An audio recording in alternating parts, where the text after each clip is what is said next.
Oi, gente. Homeopatia é erroneamente considerado como tratamento alternativo. No Brasil não é, porque desde 1980 ela é uma especialidade médica, portanto um tratamento médico reconhecido, consequentemente não é alternativo. Homeopatia, eu tenho uma história antiga com homeopatia. Eu aprendi homeopatia logo depois que terminei a faculdade, ou seja, isso foi lá no final dos anos 90. Sempre me chamou a atenção a homeopatia pela sua forma de tratamento holística, ou seja, ver o indivíduo como um todo, né? Isso sempre me chamou a atenção em medicina. O seu criador, o médico alemão Samuel Hahnemann, é uma pessoa que, como médico, também me admirava, porque ele, quando se formou médico, lá no século XVIII, ele foi contra a forma de tratamento médico da época. Como que era a forma de tratamento médico na época?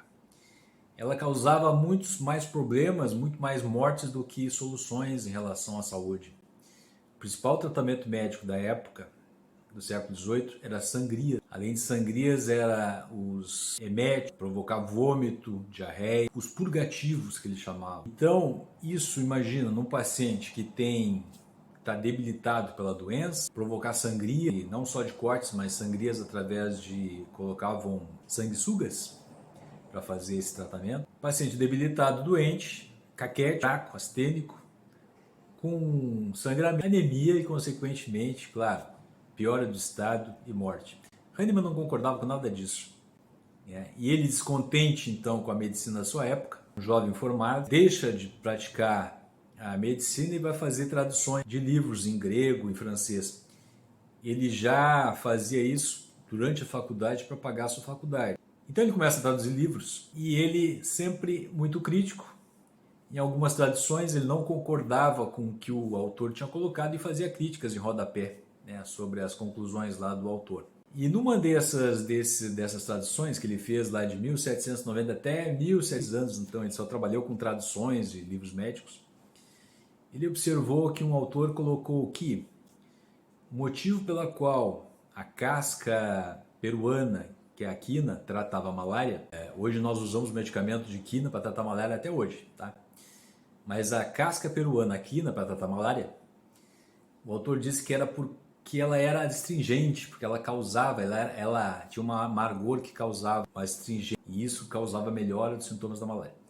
Hahnemann, não concordando com isso, colocou uma nota dizendo que ele já tinha experimentado quina e que ele tinha observado que ao experimentar a quina, ele tinha os mesmos sintomas, desenvolveu os mesmos sintomas da malária, e que então a causa dessa melhora da malária não seria pelo sintoma, não seria pela astringência, mas por algum outro fator que fazia com que o corpo reagisse aos sintomas da malária tomando quina que causava os mesmos sintomas, ou seja, daí vem do latim similia similibus curentur, semelhantes curam os semelhantes. E aí Hahnemann, a partir dessas observações, ele começa então a desenvolver a teoria toda em volta da homeopatia. Claro que ele teve algum conhecimento prévio. Hipócrates, que é o pai da medicina ocidental, já lá nas suas publicações falava alguma coisa sobre a teoria dos semelhantes. Não levou isso à frente, claro, isso foi levado então por Hahnemann através de experimentações científicas para o século XVIII. Hahnemann começa a testar substâncias das mais diferentes em indivíduos sãos e começa a notar todos os sintomas que essas substâncias causam nos indivíduos. E a partir dos sintomas causados no indivíduo são, ele trata as doenças que têm esses sintomas. E é interessante porque isso é uma experimentação científica numa época que não se fazia experimentação científica. Por isso a minha observação em relação, a minha admiração em relação a esse médico, Samuel Hahnemann, porque discordou de uma terapêutica que era amplamente divulgada na sua época como uma melhor método de tratamento médico, e não era, causava dano ao paciente, na maioria das vezes, e desenvolveu pela primeira vez, foi o primeiro a desenvolver então uma sistemática que nós usamos ainda hoje, né, da pesquisa científica, que é a experimentação do indivíduo e observação dos sintomas que causam e possíveis efeitos adversos. Ele observou que usando as diversas substâncias causavam um agravamento inicial antes que o corpo então desenvolvesse alguma forma de reação a esses sintomas semelhantes à doença. Então o corpo desenvolvendo a sua reação curava a doença que causava esses sintomas.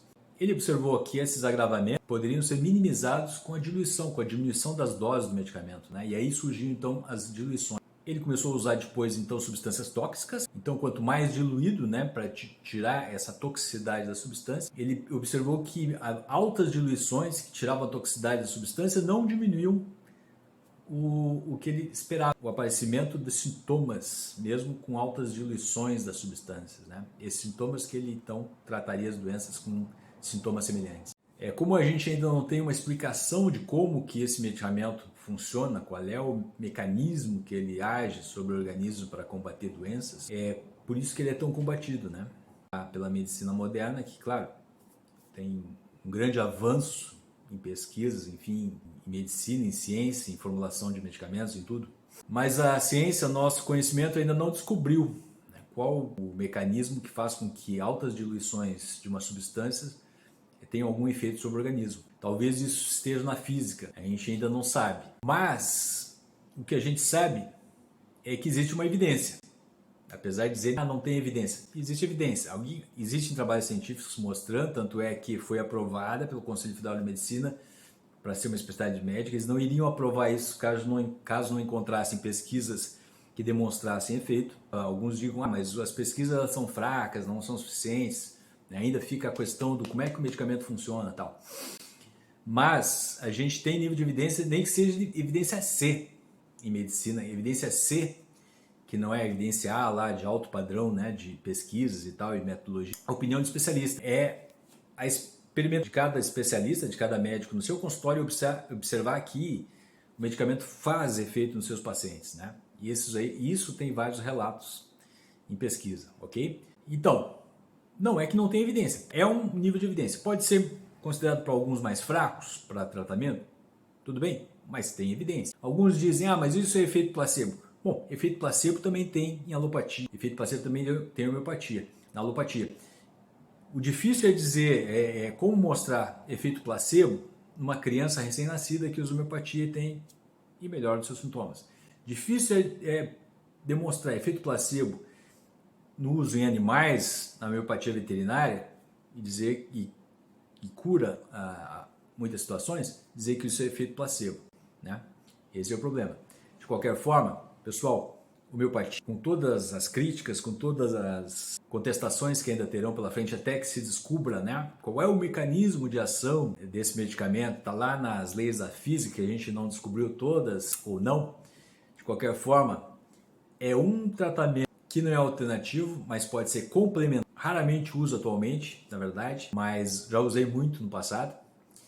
Mas eu considero um tratamento complementar muito bom, excelente, principalmente crianças. Leva a uma melhora da saúde de forma saudável, menos agressiva.